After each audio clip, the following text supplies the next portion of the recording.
የኢትዮጵያ ማይኒንግ ቡም እንዴት ታየዋለህ?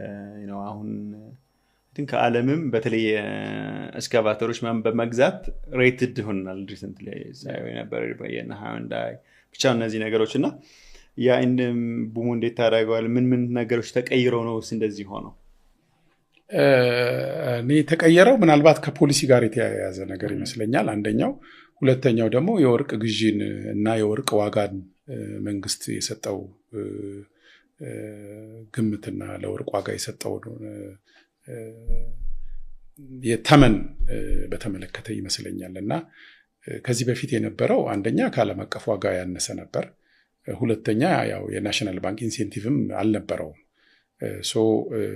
ሰምተ ከሆነ የጠቅላይ ሚኒስቴሩ ሪፖርት ላይም ባለፈው ሲቀርብ ከ0.01 ወደ 1% ደርሷል ጂዲፒው። ያው ሌሎቹ እንግዲህ ከግብርና ከሰርቪስ እና ከኢንዱስትሪ ጋር ሊደራረስ አይችልም። እነሱ ከ34 እስከ 33% አካባቢ ቫሪ የሚያደርጉ ናቸው። ይሄኛው ግን አሁን 1% ደርሷል። ከነበረበት ሁኔታ ስታየው በጣም ትልቅ ለውጥ ነው ያለው። በጣም ብዙ ሰው ደግሞ ኢንቮልቭ አድርጎበታል።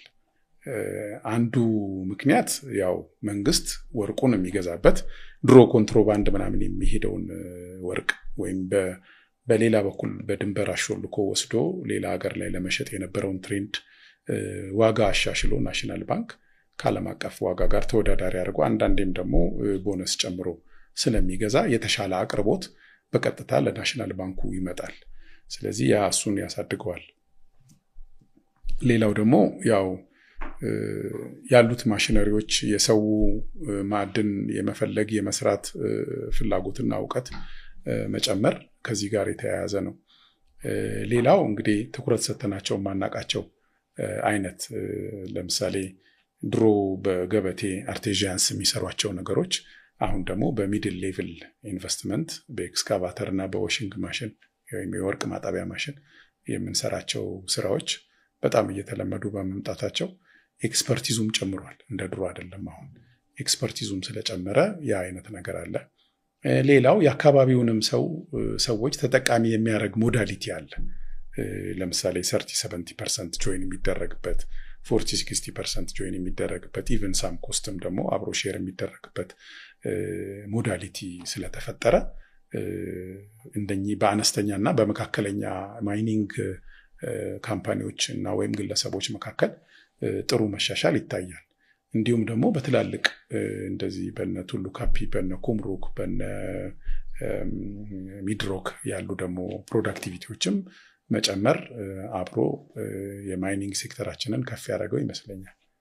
እንዲሁም ደግሞ በኢንዱስትሪያል ግብዓት በኮንስትራክሽን ግብዓት የሆኑ ተጨማሪ ሲሚንቶ ፋብሪካ መሰራት፣ ጂፕሰም ፋብሪካዎች መኖር እንዲህ አይነት ነገሮች የማዕድን ሴክተሩን ያነቃቁት ይመስለኛል።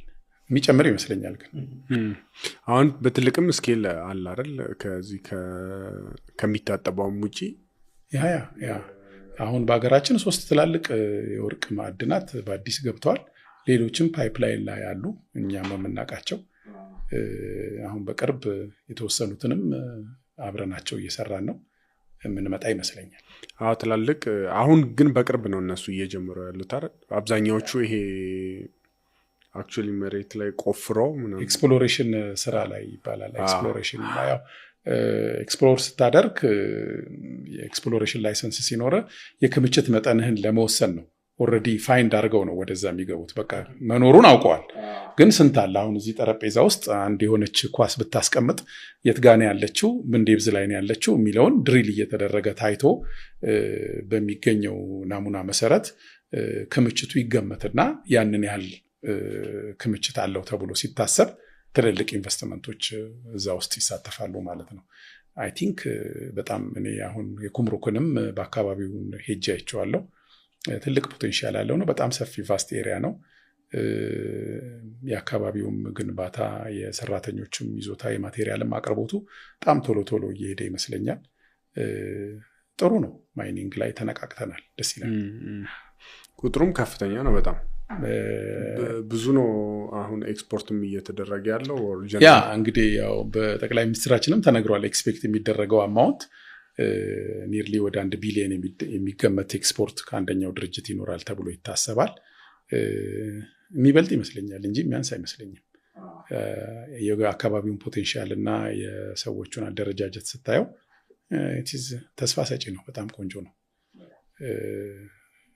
በውድ ኤሌመንቶች ትንሽ እኔ ወደኋላ ቀርቷል ብዬ የማስበው የጌጣጌጦች ላይ የመጨረሻ እየሰራን አለማውጣታችን፣ እሱ ላይ ትንሽ እነ ኦፓል የመሳሰሉ የጌጣጌጥ ማዕድናት ላይ በጣም በቆንጆ ደረጃ ሌሎች ሀገር በሚሰሩበት ደረጃ ሰርቶ የሚገባውን ወይም ቫሊዩ አድ አድርጎ የማውጣቱ ነገር ትንሽ ሊሚቴሽን አለ። የሚደረጉ አሉ፣ ግን በአብዛኛው ደግሞ ባሉበት ሁኔታ ሲሸጡ ታያለና እሱ ላይ ትንሽ ለውጥ ይፈልጋል። ምን ያክል መሰራት ይችላል? ምን ያክልስ ዋጋው ላይ ለውጥ ያመጣል? እስካሁን ባየው ዋጋው በጣም ብዙ እጥፍ ለውጥ ያመጣል። እንግዲህ ምን ያህል መሰራት ይችላል? ያው ፖቴንሻሉ ብዙ አለ፣ ይወጣል። ግን ያንን በደንብ ስልጠና ይፈልጋል።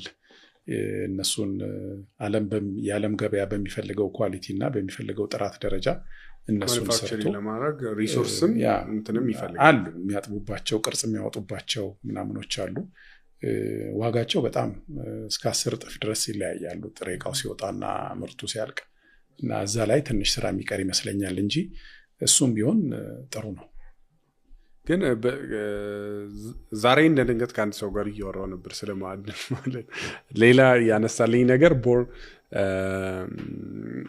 የባለሙያ እጥረት እንዳለ በዚህ ዙሪያ በኤክስፕሎሬሽንም ዙሪያ በተለያዩ ኢንዱስትሪው ላይ በጣም ከሌላ ሀገር እንደሚመጣ ነው ያነሳልኝ። በዛ ላይ ምንድን ነው ሀሳብ? ኢትዮጵያውያን ጂኦሎጂስቶች አሉ፣ ብዙ በጣም ጎበዝ ጂኦሎጂስቶች እና ብዙ የሰሩ ጂኦሎጂስቶች አሉ። ግን ያው የውጭ ኢንቨስተሮች ወደ ኢትዮጵያ በሚመጡበት ጊዜ የራሳቸውን ጂኦሎጂስቶች የማመን ዝንባሌ ስላለ እነሱ ቬሪፋይ እንዲያደርጉት ይፈለጋል እንጂ ኢትዮጵያ ጥሩ የሰው ኃይል አላት። አብዛኞቹም የእኛኑ ልጆች ግብአት ወስደው ነው እዛ አካባቢ ፍተሻ አድርገው የሚያመጡት። ያው የኢኩፕመንት አቬሌብል የመሆን በጀት የመኖር፣ ምክንያቱም ያው እንደዚህ አይነት ነገር ስትፈልግ ጫካ ነው የምትሄደው፣ የምታድረው ጫካ ነው። ኤክስካቫተሩ፣ ማሽኑ፣ ቱሉ፣ ድሪለሩ ምናምን የማይገባበት ቦታዎች አሉ። ያንን አሸንፈህ ገና ሳታገኝ እንግዲህ መንገድ ሰርተህ እነሱን ማሳለፍ፣ ለዛ የሚሆን በጀት የሚመድብ ደግሞ ወይ ባለሀብት ወይ ደግሞ የመንግስት ተቋም ስለማይኖር ብዙ ጊዜ ኢንዲኬተሮቹ ይታዩና ከዛ ኤክስፕሎሬሽን የሚሰራው የውጭ ተቋም እንዲመጣ ስለሚደረግ በዛ መሰረት ነው እንጂ ሳይንሱ አንድ ነው። የኛም ልጆች እኔ አውቃለሁ ብዙ ጂኦሎጂስቶች፣ የኛም ልጆች ቀላል አይደሉም በዚህ ጉዳይ ላይ። ግን ያው የፈለገውን ያህል ጎበዝ ዶክተር ብትሆን ዩኒድ ኢኩፕመንት እና ባዶ እጅህን ዶክተር መሆን ያስቸግራል ሰርጀሪ ለመስራት እና ያ ማይኒንጉን ለመፈለግ ኢንዲኬተሮች አሉ፣ ዓለም አቀፍ ማፖች አሉ፣ የተለያዩ ቬኖች ይታወቃሉ። ግን የክምችት መጠኑን ማወቅ ኤክስፕሎሬሽን ስራ መስራት ይጠይቃል። እሱ ደግሞ ወጪ አለው። ከዛ ጋር የተያያዘ ይመስለኛል እንጂ ኢትዮጵያውያን አይ ቲንክ በብዙ ሙያ ዘርፍ ስማርት ሰዎች አሉበት ብዬ አስባለሁ። እዚህ የሚሰሩት አሁን ያሉት የተለያየ ቅድም እንዳልነው አይ ቲንክ ተቀራራቢ ነገር ያለው ይመስለኛል። እንደ ሪል ስቴትም ሌላ ሀገራት ላይ ኤክስፕሎር የሚያደርገው ሌላ ነው፣ የሚያወጣው ሌላ ነው። እዚህ አንድ ላይ ነው አብዛኛው አሁን ያለው ፕራክቲስ ትላልቆቹም ላይ የጂኦሎጂ እውቀት ሌላ ሀገር ላይ ሄደው እንዲህ አይነት ሳይቶችን ሀክ የማድረግ እንዲህ አይነት ሳይቶችን በደንብ ለይቶ የመግባት ከዛ ኮንትራት የመውሰድ ስራዎችን የሚሰሩ አሉ። ከዛ በኋላ እነሱ ደግሞ ለማይነሮቹ ይሸጡታል። ኤክስፕሎሬሽን ከሰሩ በኋላ ለማይነሮቹ ይሸጡታል። በብዙ ገንዘብ ነው የሚሸጡት። ግን እነሱም ቀላል የሚባል ገንዘብ ፈልገውም እኮ ሊያጡ ይችላሉ። አሁን ለምሳሌ ነዳጅ የሚፈልጉ ካምፓኒዎች አሉ። ስራቸው ነዳጅ ፍለጋ ብቻ የሆነ ይፈልጉና ነዳጁ ሲገኝ ያው ዓለም አቀፍ ክራይቴሪያ አለው። እንግዲህ ተገኘ የምትለው በስንት ሬዲየስ፣ በስንት ዴብስ፣ በምን አይነት ኳሊቲ፣ ለምን ያህል ታይም ፓምፕ ሲደረግ የመሳሰሉት ነገሮች ይወጡና ከዛ በኋላ በቃ ይሄ ያለው ኮንፈርምድ ነው፣ እነኝን ክራይቴሪያዎች ያሟላል። ስለዚህ ይሄን ያህል ቢሊዮን ሊትርስ ኦፍ እንትን ይገመታል። ይሄ ደግሞ ማይን የማድረግ እዚህ ላይ የመስራት ሰርተፊኬት አለን፣ ይሄንን ግዙ ብለው ደግሞ ይሄዳሉ። እነኛ ደግሞ በቃ ስራቸው ማውጣት መሸጥ ነው። የተካኑበት ስራ ነው። ኢኩዊፕመንቶች አሏቸው፣ ቱልሶች አሏቸው፣ የሰው ኃይል አላቸው። እዛ ላይ ይገባሉ። ልክ ነው። ሜንሊ ፈላጊዎቹ ሞር የሙያ ሰዎች ናቸው፣ ኤክስፐርቲዝ ናቸው፣ ጂኦሎጂስት ናቸው፣ ይሄ ኢንቫይሮንመንት ላይ በደንብ የሚገነዘቡ ሰዎች ናቸው። ለዛም ደግሞ ለፍለጋ ቢያገኙም ባያገኙም በጀት መድበው ይሰራሉ። ሲያገኙ ደግሞ ያው ያንን ሸጠው ይሄዳሉ። ኤክስፕሎሬሽን በጣም ይሄ ትዕግስት ከሌላ ዘርፍ ግን በጣም ትዕግስት የሚጠይቅ 5 ዓመት 6 ዓመት ኤክስፕሎር ያደረግ ያላስቀመጥከውን ዕቃ ቤት ውስጥ እንደመፈለግ ማለት ነው። ባንቹ ትዕግስት ምናምን ከሆነ ወደ ኤክስፕሎሬሽን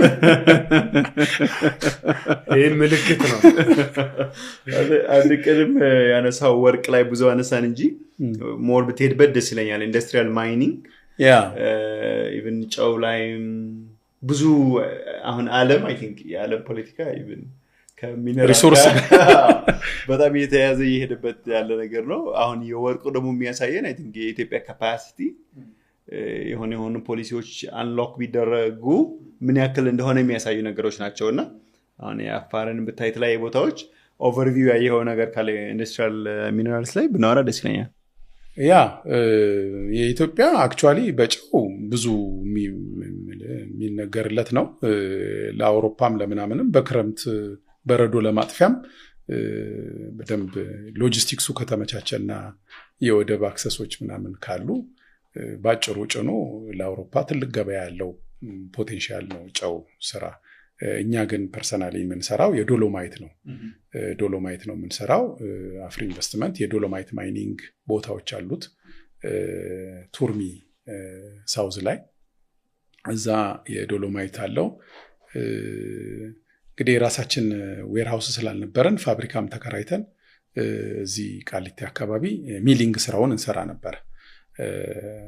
ትንሽ አሁን በሰፊው ለመስራትና ሚሊንጉን ወደ ታች ወስደን ለመቅጠም አይ ቲንክ ላስት መንዝ ነው እሱን ይሄኛውን ፋብሪካ ይዘጋ ነው ወደ ታች ወደ ቱርሚ ሙቭ አድርገን እዛው ለመስራት እናስባለን። ዶሎማይት ያው ኢንዱስትሪያል ፊለር ነው፣ ቅድም እንዳልከው ኢንዱስትሪያል ፊለር ነው። ለብዙ ቦታ ይገባል። አንደኛ ለግብርናም አስፈላጊ ነው። አሁን የኛ ሀገር የግብርና መሬቶች ያው በማዳበሪያ ነው እንግዲህ ኦፕሬት የሚያደርጉት። ብዙዎቹ የሚሰሩት ያለ ማዳበሪያ አንሰራም። ግን መሬቱ አሲዲክ ከሆነ የግድ ነሰሰርሊ ማዳበሪያ ብቻ ላይሆን ይችላል የሚያክመው። እንደዚህ ቤዝ የሆኑ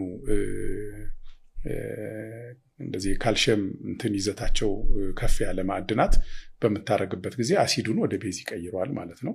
ስለዚህ አንደኛው ዶሎማይት አሁን ሰርች አድርገህ ገብተህ ብታይ በየቢሮ ውስጥ ወይም በየቤት ውስጥ የአትክልት ፖቶች አንዳንዴ አያድጉም፣ ይቀጭጫሉ። አሲዲ ቴስቱን ስታደርገው አሲዲክ ይሆንበታል አፈሩ፣ ማዕድን ይፈልጋል።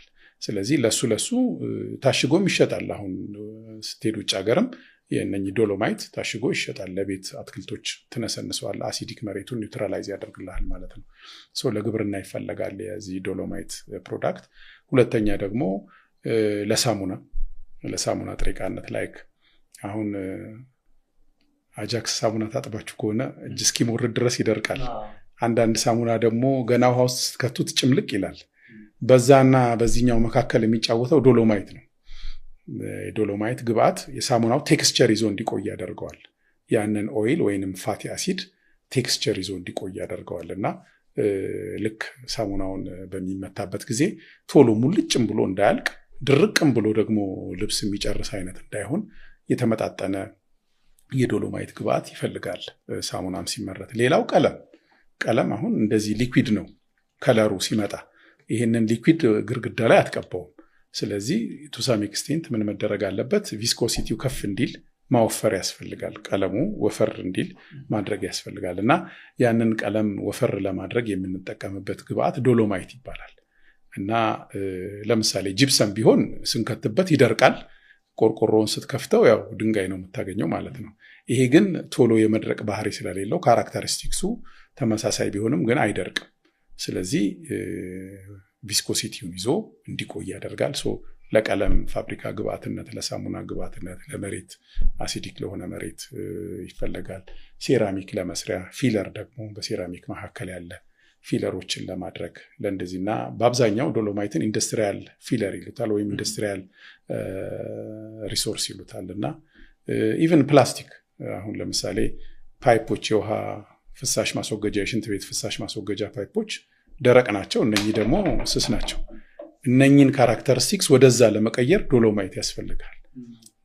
ጠንካራ ፓይፕ እንዲሆን ይህንን ዶሎማይት ስትጨምርበት ትንሽ እንደ ያው የድንጋይ ኔቸር አይደል ያለው ጠንካራ ይሆናል። እና ብዙ ቦታዎች ላይ የፕላስቲክ ሰርፌሶች ምናምን የሚሰሩበት ሁኔታዎች ላይ የግድ ዶሎማይት ይጨመራል ቴክስቸሩን ትንሽ ጠንከር ለማድረግ። እና እሱን አሁን ከባንኮች ጋር ዲል እያደረግን ነው።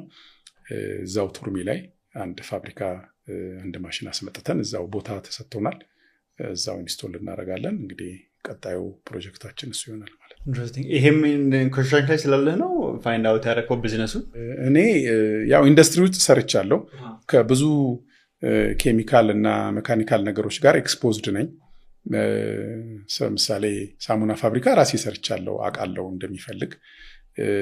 ሌላ ቦታ ኢቭን ካርቶን ሲመረት ይሄ ዋይትኒንግ ኤጀንቱ ዶሎማይት የሚከተትበት ሁኔታ አለና እሱንም ዶሎማይት ይጨመርበታል። ትንሽ ጠንከር ያለ ካርቶን ወረቀት እንዲሆን ይጨመርበታልና ያው እንዲህ አይነት ነገሮች ላይ ታነባለ፣ ታያለ። ዋት ኢዝ አቬለብል ሪሶርስ የሚለውን ታያለ። እኛ እኮ ለብዙ ዘመን እኮ ሴራሚክስ እናስመጣ የኖርን ሰዎች ነን እኮ። አሁን ሴራሚክ ኢትዮጵያ ውስጥ ከአባይ ሸለቆ አንስተህ እስከምን ድረስ የሴራሚክ ጥሬ ዕቃዎች አሉ። ኳርትዝ ከውጭ ይመጣ ነበር፣ ከህንድ ነበር የሚጫነው አስታውሳለሁ። እና ኳርትዝ ሀገር ውስጥ መኖሩን እንግዲህ የዛሬ 17-20 ዓመት ነው ሄጄ አይቼ አምጥተን እናቀርብ ነበር። ከዛ እየጫነን ለሳራ አምፖል እናቀርብ ነበር፣ ከአንድ ጓደኛዬ ጋር ከቪጂ ጋር እናቀርብ ነበር። ያ እና የግድ ያው ፈርዘር ስለምታነብ እንደዚህ አይነት ነገሮችን ታያቸዋለህ። እንዴት ግን ማኔጅ ታደርጋለህ ስራዎችን? የተለያዩ ኢንዱስትሪ ናቸው፣ የተለያዩ ፕሮጀክቶች ናቸው።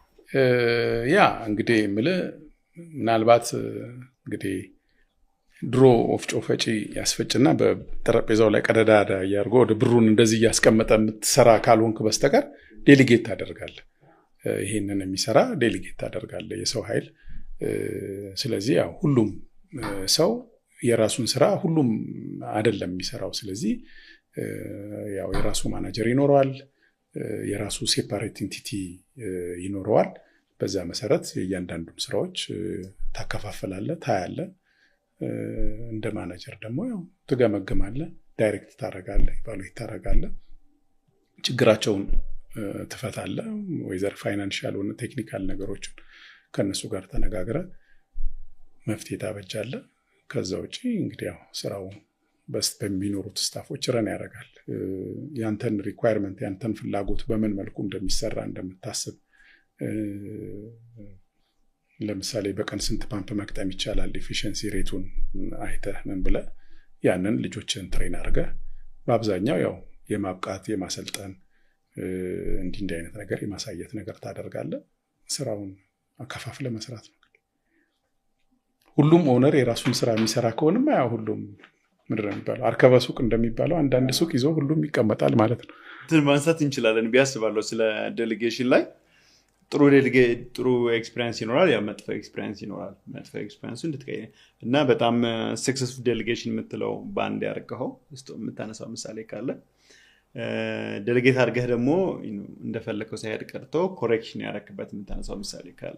ያ ኦፍ ኮርስ ዴሊጌሽን ኢዝ ኖት አብዲኬሽን የሚሉት ነገር አለ። ያው ዴሊጌት ማድረግ ማለት መተው ማለት አይደለም። ዴሊጌት ማድረግ አንተ የምትፈልገውን ነገር ታሳውቃለህ፣ መስራት ያለበትን ነገር ትነግራለህ።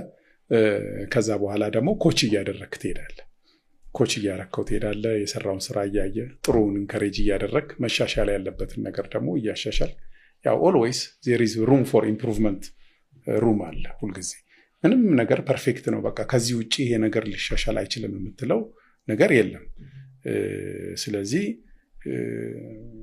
ድካምም ቢኖር ይሄ ድካም ነው፣ ይሄ አንተ ችግር ነው፣ ይሄ አንተ ስንፍና ነው የሚል ሳይሆን we see it as improvement opportunity ነው ብለን እናየዋለን። ኢምፕሩቭመንት ኦፖርቹኒቲ አለ። ኢምፕሩቭ ማድረግ ማትችለው ሰውም ይኖራል ግን አይደል? ውሳኔ የምትወስንባቸው አጋጣሚ አይኖርም። ያ እሱ ከአቅም ጋር የተያያዘ ሳይሆን በቃ ይሄ ምንድነው ዜሮ ስኪል የሚጠይቁ አቲቱዶች ለምሳሌ በጊዜ በስራ ሰዓት መምጣት ምንም ፒኤችዲ ማስተርስ ምንም አይጠይቅም። በስራ ሰዓት መምጣት፣ በመልካም መስተንግዶ ከስታፎች ጋር መነጋገር፣ እሱም እንደዚሁ ብዙ ነገር የሚፈልግ ነገር አይደለም።